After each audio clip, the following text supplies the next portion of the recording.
From Roughing It by Mark Twain. We were 6 days going from St. Louis to St. Joe, a trip that was so dull and sleepy and eventless that it has left no more impression on my memory than if its duration had been 6 minutes instead of that many days. No record is left in my mind now concerning it, but a confused jumble of savage-looking snags, which we deliberately walked over with one wheel or the other, and of reefs which we buted, and then retired from and climbed over in some softer place, and of sandbars which we roosted on occasionally and rested, and then got out our crutches and sparred over. In fact, the boat might almost as well have gone to St. Joe by land, for she was walking most of the time anyhow, climbing over reefs and clambering over snags patiently and laboriously all day long. The captain said she was a bully boat, and all she wanted was more shear and a bigger wheel. I thought she wanted a pair of stilts, but I had the deep sagacity not to say so. Mr. George Bemis was dismally formidable. George Bemis was our fellow traveller. We had never seen him before. He wore in his belt an old original Allen revolver, such as irreverent people called a pepperbox. Simply drawing the trigger back, cocked and fired the pistol. As the trigger came back, the hammer would begin to rise and the barrel to turn over, and presently down would drop the hammer, and away would speed the ball. To aim along the turning barrel and hit the thing aimed at was a feat which was probably never done with an Allen in the world. But George's was a reliable weapon, nevertheless, because, as one of the stage drivers afterwards said, if she didn't get what she went after, she would fetch something else. And so she did. She went after a deuce of spades nailed against a tree once, and fetched a mule standing about 30 yards to the left of it. Bemis did not want the mule, but the owner came out with a double-barreled shotgun and persuaded him to buy it anyhow. Our coach was a great swinging and swaying stage, of the most sumptuous description, an imposing cradle on wheels. It was drawn by 6 handsome horses, and by the side of the driver sat the conductor, the legitimate captain of the craft, for it was his business to take charge and care of the mails, baggage, express matter, and passengers. We 3 were the only passengers this trip. We sat on the back seat inside. About all the rest of the coach was full of mail bags, for we had 3 days' delayed mails with us. Almost touching our knees, a perpendicular wall of mail matter rose up to the roof. There was a great pile of it strapped on top of the stage, and both the fore and hind boots were full. We had 2,700 pounds of it aboard, the driver said. A little for Brigham and Carson and Frisco, but the heft of it for the Injuns, which is powerful troublesome, thout they get plenty of truck to read. But as he just then got up a fearful convulsion of his countenance, which was suggestive of a wink being swallowed by an earthquake, we guessed that his remark was intended to be facetious, and to mean that we would unload the most of our mail matter somewhere on the plains and leave it to the Indians, or whosoever wanted it. We changed horses every 10 miles all day long, and fairly flew over the hard level road. We jumped out and stretched our legs every time the coach stopped, and so the night found us still vivacious and unfatigued. Another night of alternate tranquillity and turmoil. But morning came, by and by. It was another glad awakening to fresh breezes, vast expanses of level greensward, bright sunlight, and impressive solitude, utterly without visible human beings or human habitations, and an atmosphere of such amazing magnifying properties that trees that seemed close at hand were more than 3 miles away. We resumed undress uniform, climbed atop of the flying coach, dangled our legs over the side, shouted occasionally at our frantic mules, merely to see them lay their ears back and scamper faster, tied our hats on to keep our hair from blowing away, and levelled an outlook over the worldwide carpet about us for things new and strange to gaze at. Even at this day it thrills me through and through to think of the life, the gladness and the wild sense of freedom that used to make the blood dance in my veins on those fine overland mornings. The coyote is a long, slim, sick and sorry-looking skeleton, with a grey wolf-skin stretched over it, a tolerably bushy tail that forever sags down with a despairing expression of forsakenness and misery, a furtive and evil eye, and a long, sharp face, with slightly lifted lip and exposed teeth. He has a general slinking expression all over. The coyote is a living, breathing allegory of want. He is always hungry. He is always poor, out of luck and friendless. The meanest creatures despise him, and even the fleas would desert him for a velocipede. He is so spiritless and cowardly that even while his exposed teeth are pretending a threat, the rest of his face is apologizing for it, and he is so homely, so scrawny and ribby and coarse-haired and pitiful. When he sees you he lifts his lip, and lets a flash of his teeth out, and then turns a little out of the course he was pursuing, depresses his head a bit, and strikes a long, soft-footed trot through the sagebrush, glancing over his shoulder at you from time to time, till he is about out of easy pistol range, and then he stops and takes a deliberate survey of you. He will trot 50 yards and stop again, another 50 and stop again, and finally the grey of his gliding body blends with the grey of the sagebrush, and he disappears. All this is when you make no demonstration against him. But if you do, he develops a livelier interest in his journey, and instantly electrifies his heels and puts such a deal of real estate between himself and your weapon, that by the time you have raised the hammer you see that you need a mini rifle, and by the time you have got him in line you need a rifled cannon, and by the time you have drawn a bead, on him you see well enough that nothing but an unusually long-winded streak of lightning could reach him where he is now. But if you start a swift-footed dog after him, you will enjoy it ever so much, especially if it is a dog that has a good opinion of himself, and has been brought up to think he knows something about speed. The coyote will go swinging gently off on that deceitful trot of his, and every little while he will smile a fraudful smile over his shoulder that will fill that dog entirely full of encouragement and worldly ambition, and make him lay his head still lower to the ground, and stretch his neck further to the front, and pant more fiercely, and stick his tail out straighter behind, and move his furious legs with a yet wilder frenzy, and leave a broader and broader and higher and denser cloud of desert sand smoking behind, and marking his long wake across the level plain. And all this time the dog is only a short 20 feet behind the coyote, and to save the soul of him he cannot understand why it is that he cannot get perceptibly closer, and he begins to get aggravated, and it makes him madder and madder to see how gently the coyote glides along and never pants or sweats or ceases to smile, and he grows still more and more incensed to see how shamefully he has been taken in by an entire stranger, and what an ignoble swindle that long, calm, soft-footed trot is, and next he notices that he is getting fagged, and that the coyote actually has to slacken speed a little to keep from running away from him, and then that town dog is mad in earnest, and he begins to strain and weep and swear, and paw the sand higher than ever, and reach for the coyote with concentrated and desperate energy. This spurt finds him 6 feet behind the gliding enemy, and 2 miles from his friends. And then, in the instant that a wild new hope is lighting up his face, the coyote turns and smiles blandly upon him once more, and with a something about it which seems to say, "Well, I shall have to tear myself away from you, bud, business is business, and it will not do for me to be fooling along this way all day." And forthwith there is a rushing sound, and the sudden splitting of a long crack through the atmosphere, and behold that dog is solitary and alone in the midst of a vast solitude. In a little while all interest was taken up in stretching our necks and watching for the pony rider, the fleet messenger who sped across the continent from St. Joe to Sacramento, carrying letters 1900 miles in 8 days. Think of that for perishable horse and human flesh and blood to do.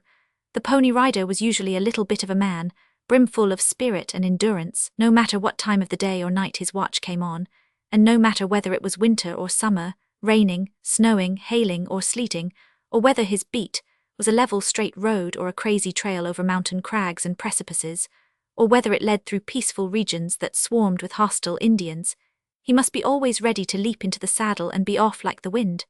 There was no idling time for a pony rider on duty. He rode 50 miles without stopping by daylight, moonlight, starlight, or through the blackness of darkness. Just as it happened, he rode a splendid horse that was born for a racer, and fed and lodged like a gentleman, kept him at his utmost speed for 10 miles, and then, as he came crashing up to the station where stood 2 men holding fast a fresh, impatient steed, the transfer of rider and mailbag was made in the twinkling of an eye, and away flew the eager pair, and were out of sight before the spectator could get hardly the ghost of a look. Both rider and horse went flying light. The rider's dress was thin and fitted close. He wore a roundabout and a skull cap, and tucked his pantaloons into his boot tops like a race rider. He carried no arms, he carried nothing that was not absolutely necessary, for even the postage on his literary freight was worth $5 a letter. He got but little frivolous correspondence to carry. His bag had business letters in it mostly. His horse was stripped of all unnecessary weight too. He wore a little wafer of a racing saddle and no visible blanket. He wore light shoes or none at all. The little flat mail pockets strapped under the rider's thighs would each hold about the bulk of a child's primer. They held many and many an important business chapter and newspaper letter, but these were written on paper as airy and thin as gold leaf nearly, and thus bulk and weight were economized. The stagecoach travelled about 100 to 125 miles a day, 24 hours, the pony rider about 250. There were about 80 pony riders in the saddle all the time, night and day, stretching in a long, scattering procession from Missouri to California, 40 flying eastward and 40 toward the west, and among them making 400 gallant horses earn a stirring livelihood and see a deal of scenery every single day in the year.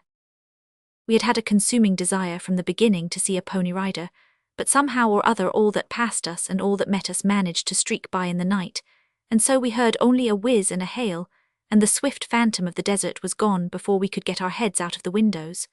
But now we were expecting one along every moment and would see him in broad daylight. Presently the driver exclaims, "Here he comes!" Every neck is stretched further, and every eye strained wider. Away across the endless dead level of the prairie, a black speck appears against the sky, and it is plain that it moves. Well, I should think so. In a second or two it becomes a horse and rider, rising and falling, sweeping toward us nearer and nearer, growing more and more distinct, more and more sharply defined, nearer and still nearer. And the flutter of the hoofs comes faintly to the ear. Another instant a whoop and a hurrah from our upper deck, a wave of the rider's hand but no reply, and a man and horse burst past our excited faces and go winging away like a belated fragment of a storm. So sudden is it all, and so like a flash of unreal fancy, that but for the flake of white foam left quivering and perishing on a mail sack after the vision had flashed by and disappeared, we might have doubted whether we had seen any actual horse and man at all, maybe. We had now reached a hostile Indian country, and during the afternoon we passed Laparelle Station, and enjoyed great discomfort all the time we were in the neighborhood, being aware that many of the trees we dashed by at arm's length concealed a lurking Indian or two. During the preceding night an ambushed savage had sent a bullet through the pony rider's jacket, but he had ridden on, just the same, because pony riders were not allowed to stop and inquire into such things except when killed. As long as they had life enough in them, they had to stick to the horse and ride, even if the Indians had been waiting for them a week, and were entirely out of patience. About 2 hours and a half before we arrived at Laparelle Station, the keeper in charge of it had fired 4 times at an Indian, but he said with an injured air that the Indian had skipped around so's to spile everything, and ammunition's blamed scarce too.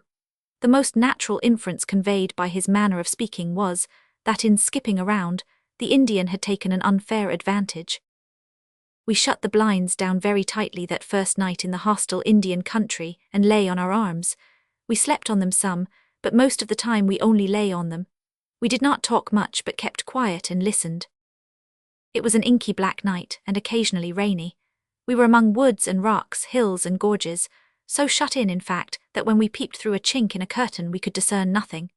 The driver and conductor on top were still, too, or only spoke at long intervals, in low tones, as is the way of men in the midst of invisible dangers. We listened to raindrops pattering on the roof, and the grinding of the wheels through the muddy gravel, and the low wailing of the wind, and all the time we had that absurd sense upon us, inseparable from travel at night in a close-curtained vehicle, the sense of remaining perfectly still in one place, notwithstanding the jolting and swaying of the vehicle, the trampling of the horses, and the grinding of the wheels.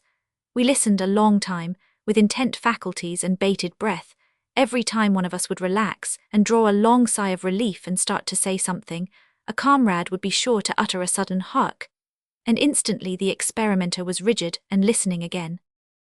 And now at last we were fairly in the renowned South Pass, and whirling gaily along, high above the common world. We were perched upon the extreme summit of the great range of the Rocky Mountains, toward which we had been climbing, patiently climbing, ceaselessly climbing, for days and nights together.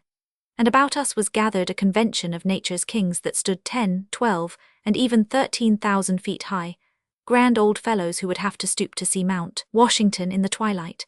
We were in such an airy elevation above the creeping populations of the earth, that now and then when the obstructing crags stood out of the way, it seemed that we could look around and abroad and contemplate the whole great globe, with its dissolving views of mountains, seas, and continents stretching away through the mystery of the summer haze. At the Green River Station we had breakfast, hot biscuits, fresh antelope steaks, and coffee, the only decent meal we tasted between the United States and Great Salt Lake City, and the only one we were ever really thankful for. Think of the monotonous execrableness of the 30 that went before it, to leave this one simple breakfast looming up in my memory like a shot tower after all these years have gone by. At 5 p.m. we reached Fort Bridger, 117 miles from the South Pass, and 1,025 miles from St. Joseph. 52 miles further on, near the head of Echo Canyon, we met 60 United States soldiers from Camp Floyd. The day before, they had fired upon 300 or 400 Indians, whom they supposed gathered together for no good purpose. In the fight that had ensued, 4 Indians were captured, and the main body chased 4 miles but nobody killed. This looked like business. We had a notion to get out and join the 60 soldiers, but upon reflecting that there were 400 of the Indians, we concluded to go on and join the Indians. Our stay in Salt Lake City amounted to only 2 days, and therefore we had no time to make the customary inquisition into the workings of polygamy and get up the usual statistics and deductions preparatory to calling the attention of the nation at large once more to the matter. I had the will to do it. With the gushing self-sufficiency of youth, I was feverish to plunge in headlong and achieve a great reform here, until I saw the Mormon women. Then I was touched. My heart was wiser than my head. It warmed toward these poor, ungainly, and pathetically homely creatures, and as I turned to hide the generous moisture in my eyes, I said, "No, the man that marries one of them has done an act of Christian charity which entitles him to the kindly applause of mankind, not harsh censure. And the man that marries 60 of them has done a deed of open-handed generosity, so sublime that the nations should stand uncovered in his presence and worship in silence." The poetry was all in the anticipation. There is none in the reality. Imagine a vast, waveless ocean stricken dead and turned to ashes. Imagine this solemn waste tufted with ash-dusted sage bushes. Imagine the lifeless silence and solitude that belong to such a place. Imagine a coach, creeping like a bug through the midst of this shoreless level, and sending up tumbled volumes of dust as if it were a bug that went by steam. Imagine this aching monotony of toiling and ploughing kept up hour after hour, and the shore still as far away as ever, apparently. Imagine team, driver, coach and passengers so deeply coated with ashes that they are all one colorless color. Imagine ash drifts roosting above mustaches and eyebrows like snow accumulations on boughs and bushes. This is the reality of it. The sun beats down with dead, blistering, relentless malignity. The perspiration is welling from every pore in man and beast, but scarcely a sign of it finds its way to the surface. It is absorbed before it gets there. There is not the faintest breath of air stirring. There is not a merciful shred of cloud in all the brilliant firmament. There is not a living creature visible in any direction whither one searches the blank level that stretches its monotonous miles on every hand. There is not a sound, not a sigh, not a whisper, not a buzz, or a whir of wings, or distant pipe of bird, not even a sob from the lost souls that doubtless people that dead air. By and by Carson City was pointed out to us. It nestled in the edge of a great plain, and was a sufficient number of miles away to look like an assemblage of mere white spots in the shadow of a grim range of mountains overlooking it, whose summits seemed lifted clear out of companionship and consciousness of earthly things. We arrived, disembarked, and the stage went on. It was a wooden town, its population 2,000 souls. The main street consisted of 4 or 5 blocks of little frame stores which were too high to sit down on, but not too high for various other purposes, in fact hardly high enough. They were packed close together, side by side, as if room was scarce in that mighty plain. The sidewalk was of boards that were more or less loose, and inclined to rattle when walked upon. In the middle of the town, opposite the stores, was the plaza, which is native to all towns beyond the Rocky Mountains, a large, unfenced, level vacancy with a liberty pole in it, and very useful as a place for public auctions, horse trades, and mass meetings, and likewise for teamsters to camp in. 2 other sides of the plaza were faced by stores, offices, and stables.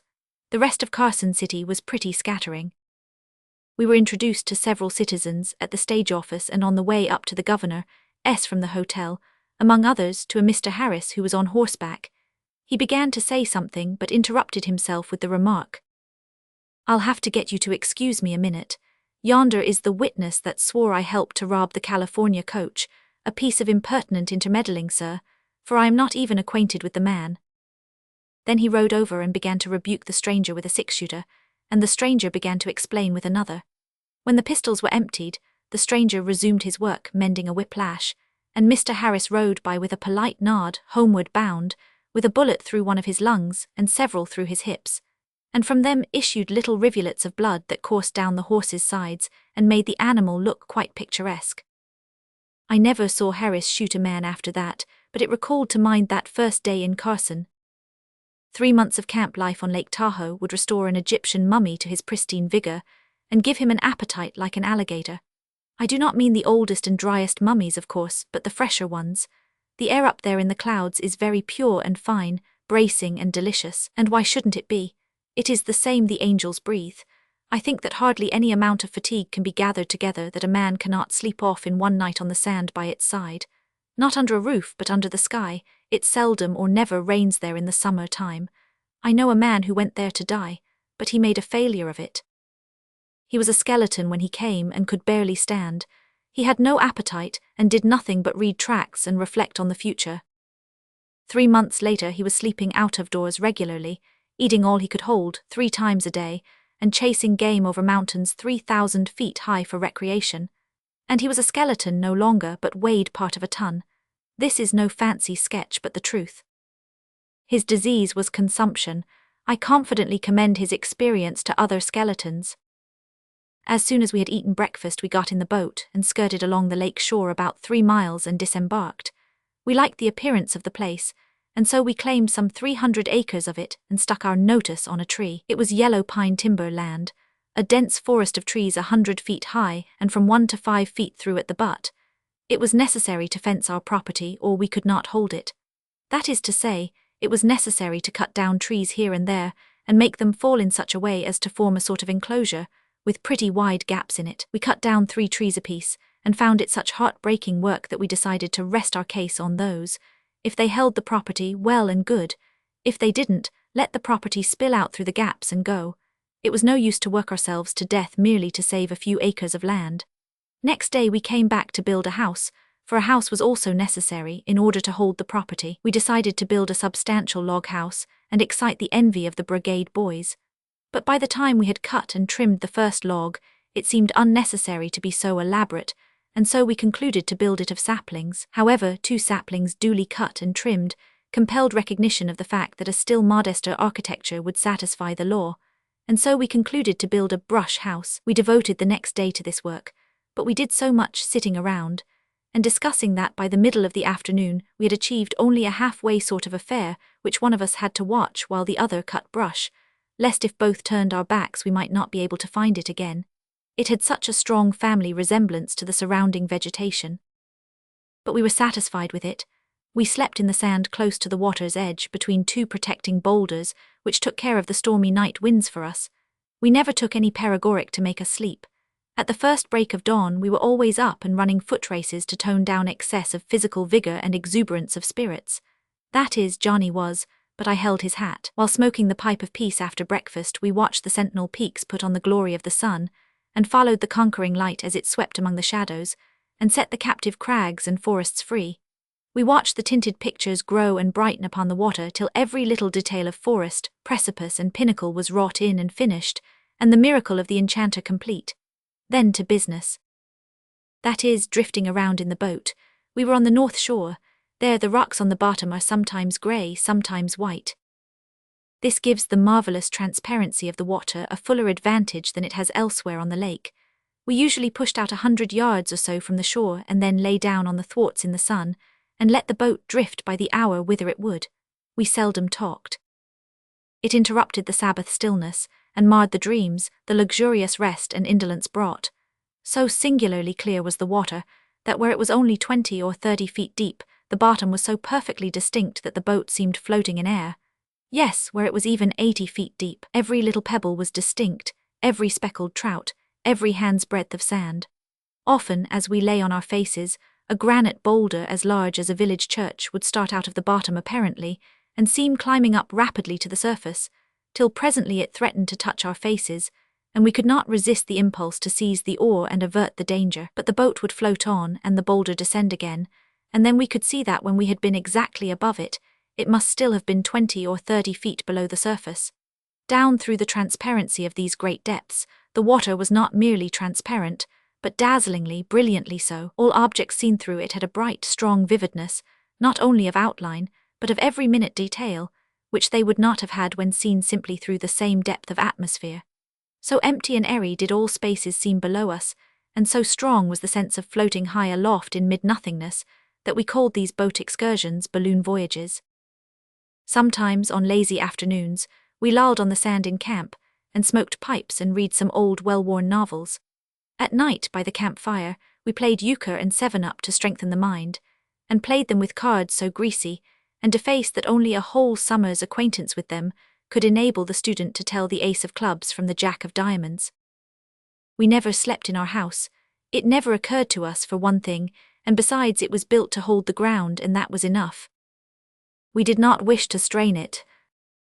The Good and Curry claim comprised 1,200 feet, and it all belonged originally to the two men whose name it bears. Mr. Curry owned 2/3 of it, and he said that he sold it out for $2,500 in cash, and an old plug horse that ate up his market value in hay and barley in 17 days by the watch, and he said that Good sold out for a pair of second-hand government blankets and a bottle of whiskey that killed 9 men in 3 hours, and that an unoffending stranger that smelt the cork was disabled for life.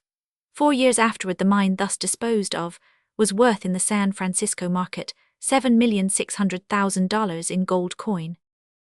There was a grand time over Buck Fanshawe when he died. He was a representative citizen. He had killed his man, not in his own quarrel, it is true, but in defense of a stranger unfairly beset by numbers. He had kept a sumptuous saloon. He had been the proprietor of a dashing helpmeet whom he could have discarded without the formality of a divorce. He had a high position in the fire department and had been a very Warwick in politics. When he died, there was great lamentation throughout the town, but especially in the vast bottom stratum of society. On the inquest, it was shown that Buck Fanshawe, in the delirium of a wasting typhoid fever, had taken arsenic, shot himself through the body, cut his throat, and jumped out of a 4-story window and broken his neck.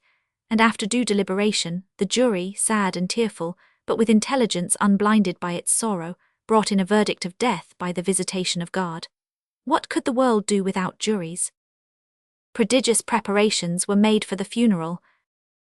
All the vehicles in town were hired, all the saloons put in mourning, all the municipal and fire company flags hung at half-mast, and all the firemen ordered to muster in uniform and bring their machines duly draped in black. Now, let it be remarked in parenthesis, as all the people of the earth had representative adventures in the Silverland, and as each adventurer had brought the slang of his nation or of his locality with him, the combination made the slang of Nevada the richest and the most infinitely varied and copious that had ever existed anywhere in the world, perhaps, except in the mines of California in the early days. Slang was the language of Nevada. It was hard to preach a sermon without it and be understood. Such phrases as "you bet," "oh no, I reckon not," "no Irish need apply," and 100 others became so common as to fall from the lips of a speaker unconsciously, and very often when they did not touch the subject under discussion and consequently failed to mean anything. After Buck Fanshawe's inquest, a meeting of the short-haired brotherhood was held, for nothing could be done on the Pacific coast without a public meeting and an expression of sentiment. Regretful resolutions were passed, and various committees appointed. Among others, a committee of one was deputed to call on the minister, a fragile, gentle, spiritual new fledgling from an Eastern theological seminary, and as yet unacquainted with the ways of the mines. The committeeman, Scotty Briggs, made his visit, and in after days it was worth something to hear the minister tell about it. Scotty was a stalwart rough whose customary suit, when on weighty official business like committee work, was a fire helmet, flaming red flannel shirt, patent leather belt with spanner and revolver attached, coat hung over arm, and pants stuffed into boot tops. He formed something of a contrast to the pale theological student. It is fair to say of Scotty, however, in passing, that he had a warm heart and a strong love for his friends, and never entered into a quarrel when he could reasonably keep out of it. Indeed, it was commonly said that whenever one of Scotty's fights was investigated, it always turned out that it had originally been no affair of his, but out of native good-heartedness, he had dropped in of his own accord to help the man who was getting the worst of it. He and Buck Fanshawe were bosom friends for years, and had often taken adventurous potluck together. On one occasion, they had thrown off their coats and taken the weaker side in a fight among strangers, and after gaining a hard-earned victory, turned and found that the men they were helping had deserted early, and not only that, but had stolen their coats and made off with them. But to return to Scotty's visit to the minister. He was on a sorrowful mission now, and his face was the picture of woe. Being admitted to the presence, he sat down before the clergyman, placed his fire hat on an unfinished manuscript sermon under the minister's nose, took from it a red silk handkerchief, wiped his brow and heaved a sigh of dismal impressiveness, explanatory of his business. He choked and even shed tears, but with an effort he mastered his voice and said in lugubrious tones, "Are you the duck that runs the gospel mill next door? Am I the pardon me, I believe I do not understand." With another sigh and a half-sob, Scotty rejoined, "Why, you see, we are in a bit of trouble, and the boys thought maybe you would give us a lift if we tackle you. That is, if I've got the rights of it and you are the head clerk of the doxology works next door. I am the shepherd in charge of the flock whose fold is next door. The witch, the spiritual adviser of the little company of believers whose sanctuary adjoins these premises." Scotty scratched his head, reflected a moment, and then said, "You rather hold over me, pard. I reckon I can't call that hand, ante, and pass the buck." "How, I beg pardon, what did I understand you to say?" "Well, you've rather got the bulge on me. Or maybe we've both got the bulge somehow. You don't smoke me and I don't smoke you. You see, one of the boys has passed in his checks, and we want to give him a good send-off, and so the thing I'm on now is to roust out somebody to jerk a little chin music for us and waltz him through handsome." "My friend, I seem to grow more and more bewildered. Your observations are wholly incomprehensible to me. Cannot you simplify them in some way? At first I thought perhaps I understood you, but I grope now. Would it not expedite matters if you restricted yourself to categorical statements of facts, unencumbered with obstructive accumulations of metaphor and allegory?" Another pause and more reflection. Then said Scotty, "I'll have to pass, I judge." "How?" "You've raised me out, pard. I still fail to catch your meaning." "Why, that last lead of yourn is too many for me, that's the idea. I can't neither trump nor follow suit." The clergyman sank back in his chair perplexed. Scotty leaned his head on his hand and gave himself up to thought. Presently his face came up, sorrowful but confident. "I've got it now so's you can savvy," he said. "What we want is a gospel sharp, see?" "A what?" "Gospel sharp parson." "Oh, why did you not say so before? I am a clergyman, a parson." "Now you talk, you see my blind and straddle it like a man. Put it there," extending a brawny paw, which closed over the minister's small hand, and gave it a shake indicative of fraternal sympathy and fervent gratification. "Now we're all right, pard, let's start fresh. Don't you mind my shuffling a little, because we're in a power of trouble. You see, one of the boys has gone up the flume." "Gone where?" "Up the flume, throwed up the sponge, you understand." "Thrown up the sponge?" "Yes, kicked the bucket." "Ah, has departed to that mysterious country from whose bourne no traveller returns." "Return, I reckon not. Why, pard, he's dead." "Yes, I understand."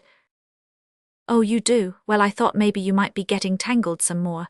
Yes, you see, he's dead again." "Again? Why, has he ever been dead before?" "Dead before? No, do you reckon a man has got as many lives as a cat? But you bet you, he's awful dead now, poor old boy, and I wish I'd never seen this day. I don't want no better friend than Buck Fanshawe. I knowed him by the back, and when I know a man and like him, I freeze to him, you hear me. Take him all round, pard, there never was a bullier man in the mines. No man ever knowed Buck Fanshawe to go back on a friend. But it's all up, you know, it's all up. It ain't no use. They've scooped him." "Scooped him?" "Yes, death has. Well, well, well, we've got to give him up. Yes, indeed, it's a kind of a hard world after all, ain't it? But pard, he was a rustler. You ought to see him get started once. He was a bully boy with a glass eye. Just spit in his face and give him room according to his strength, and it was just beautiful to see him peel and go in. He was the worst son of a thief that ever drawed breath. Pard, he was on it. He was on it bigger than an Injun." "On it, on what?" "On the shoot, on the shoulder. On the fight, you understand. He didn't give a continental for anybody. Beg your pardon, friend, for coming so near saying a cuss word, but you see I'm on an awful strain in this palaver on account of having to cramp down and draw everything so mild. But we've got to give him up. There ain't any getting around that, I don't reckon, now if we can get you to help plant him. Preach the funeral discourse, assist at the obsequies." "Obsequies is good, yes, that's it, that's our little game. We are going to get the thing up regardless, you know. He was always nifty himself, and so you bet you his funeral ain't going to be no slouch. solid silver door plate on his coffin, 6 plumes on the hearse and 1 nigger on the box in a biled shirt and a plug hat.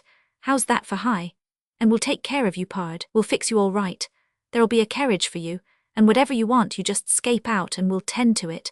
We've got a shebang fixed up for you to stand behind in number 1's house, and don't you be afraid. Just go in and toot your horn if you don't sell a clam.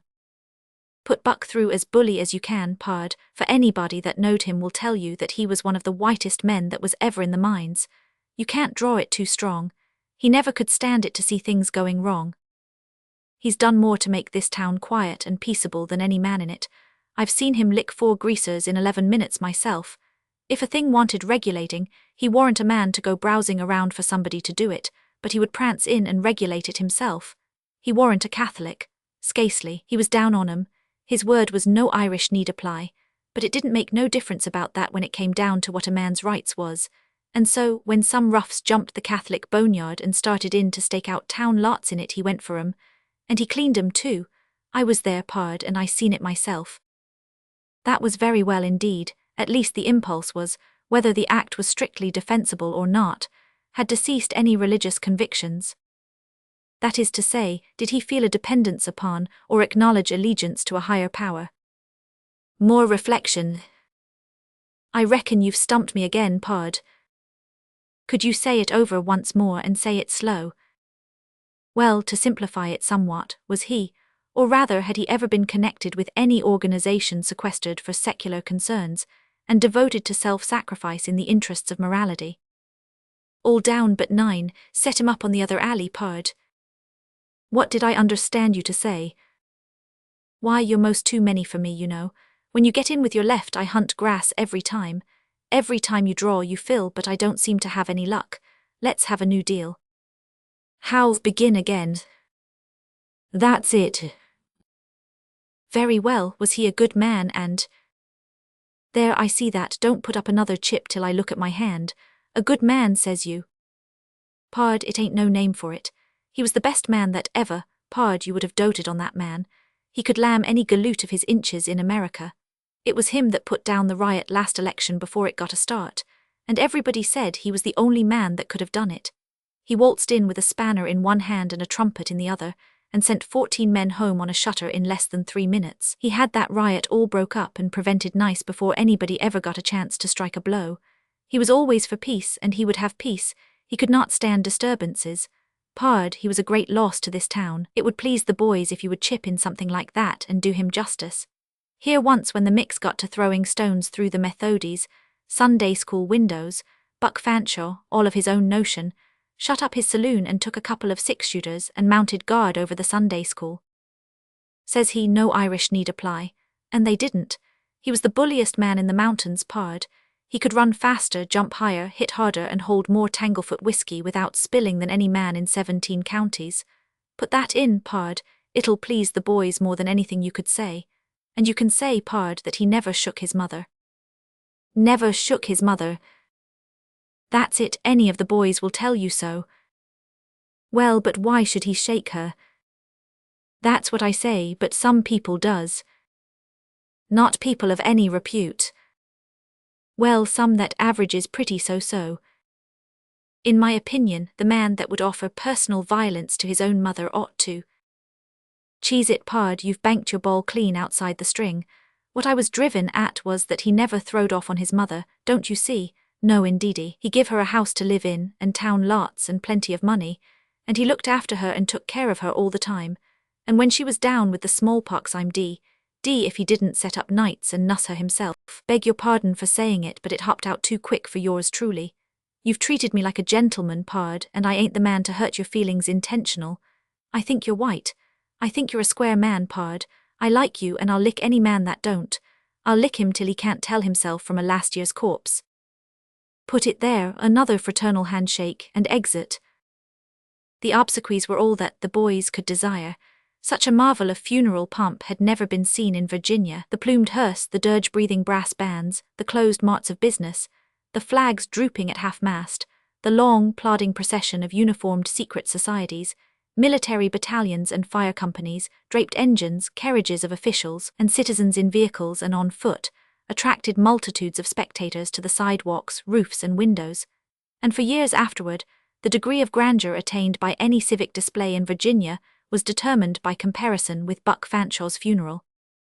Scotty Briggs, as a pallbearer and a mourner, occupied a prominent place at the funeral, and when the sermon was finished and the last sentence of the prayer for the dead man's soul ascended, he responded in a low voice but with feeling. Amen, no Irish need apply.